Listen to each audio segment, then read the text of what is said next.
How's it going, everyone? This is Matt Parker, Trevor Colgan.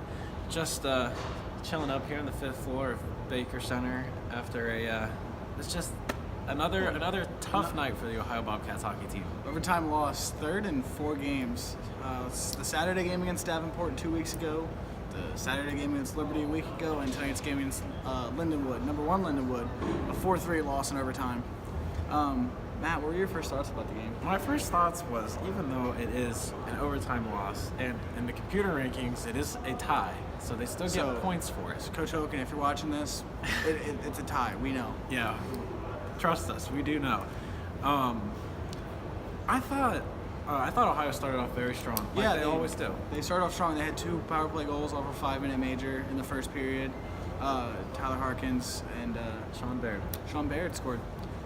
But they were up 2-0. On a quick aside, by the way, it was nice to see Sean Baird score. It was nice to see a different name on the box score. It was first goal of the season for Sean. So good stuff. But they were up 2-0 on the number 1 team in the country in the first period, and they took the 2-1 lead into the locker room at the first intermission. So the Bobcats were pretty confident that they were at least as good as, if not better than, Lindenwood coming into the weekend.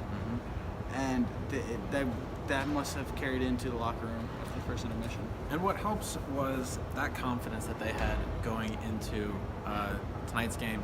They knew that Lindenwood hadn't played anyone on the schedule that was quite up to par with Ohio, and that's not a shot at Lindenwood. No, not at all. I do think Lindenwood is probably the best team in the country at the moment. They won 15-0 last Saturday against Arkansas. So, it's not like they've been skating by these whoever teams, That's a great pun. Thanks, Matt. They're not skating by these teams. They're as the American Collegiate Hockey Association put in their weekly release, skewering teams. And some of those teams that they've played, they've played Robert Morris, Illinois, another CSCHL team. I'm not going to go on. I know they've played some typically perennial powerhouses that maybe having down years, or Lindenwood is just really on the up. We can't forget that this program is one of the country's best 2016 national champions, and they're a good team. Yeah, they're a very good team, and Ohio skated with them all night.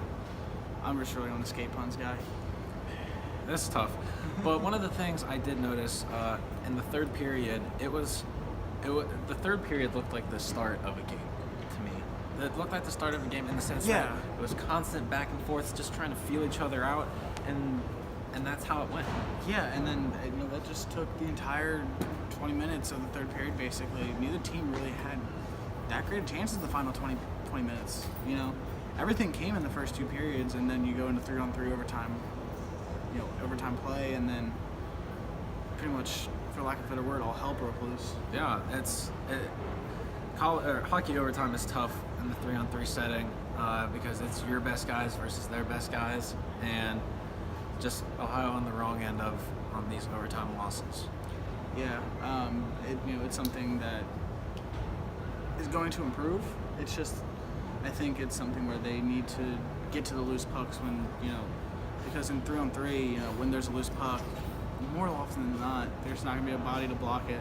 If it's on target, it's going in. It does help to have Jimmy Thomas back there, but absolutely. Jimmy played as he typically does, out of his mind tonight. There was one instance. I think we're at the point of his career where he's not playing out of his mind; he's playing in his mind. That's a good point. I think we're at the point where we can say that we expect this out of Jimmy. Yeah. And it's not a bad thing to say that. It's a fantastic thing to say that. That's a good problem to have. That's a very good problem to have. That's a very good problem to have. When you can just expect your goalie to be playing out of his mind. He is number 4 in goals against and number 7 in save percentage this year. I don't know what the numbers after tonight, but that was coming in tonight.